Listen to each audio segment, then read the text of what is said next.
Jordan has Duchenne muscular dystrophy, a genetic degenerative disease with an average life expectancy of around 25 years. And to see it just finally come to the finish line was just this huge, huge accomplishment. I am not optimistic that it is going to be a pathway of getting access for patients.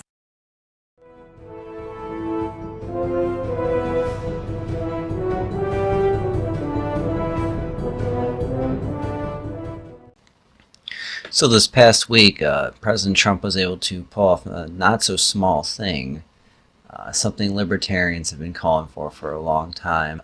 He signed a right to try bill into law that'll allow terminal patients to skip some of the FDA regulations and get drugs quickly. Now, nobody should be unhappy about this, but of course the left has found some way to complain. President Donald Trump has signed a so-called right to try bill, so-called because it is exactly that will allow terminally ill patients in America to receive experimental treatments before they finish clinical trials required by the FDA. The disingenuousness of right to try. The new law has a catchy name, but it will only make it more difficult to know if medication is effective or safe. Well, it'll help you know that because you'll have human trials to look at now. Right to try means right to be harmed by unproven treatments. They're already dying, you moron. A right to try that Americans didn't need. Patients should think twice about sidestepping the FDA. Yes, why would patients want to listen to their doctors and not the federal government? From now on, these patients, in fact, practically anyone who has been diagnosed with any life-threatening disease or condition, whether or not she is near death, will be able to choose to trust doctors and drug companies alone to look out for their well-being. Well, yes, they'll get to choose who they trust to look out for their well-being, arguably themselves as well. That's a questionable privilege, being in control of your health care, but not just because it's risky. Before they exercise their right to try, patients will have to persuade the companies to provide the drugs. The new law doesn't compel the companies to, so and often they don't want to.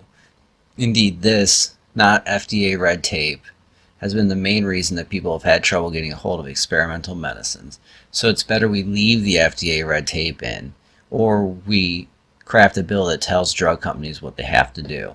So either way, you're not happy unless there's some kind of control. This is why when you listen to Bernie Sanders talk about Medicare for all, he's talking about controlling your health care.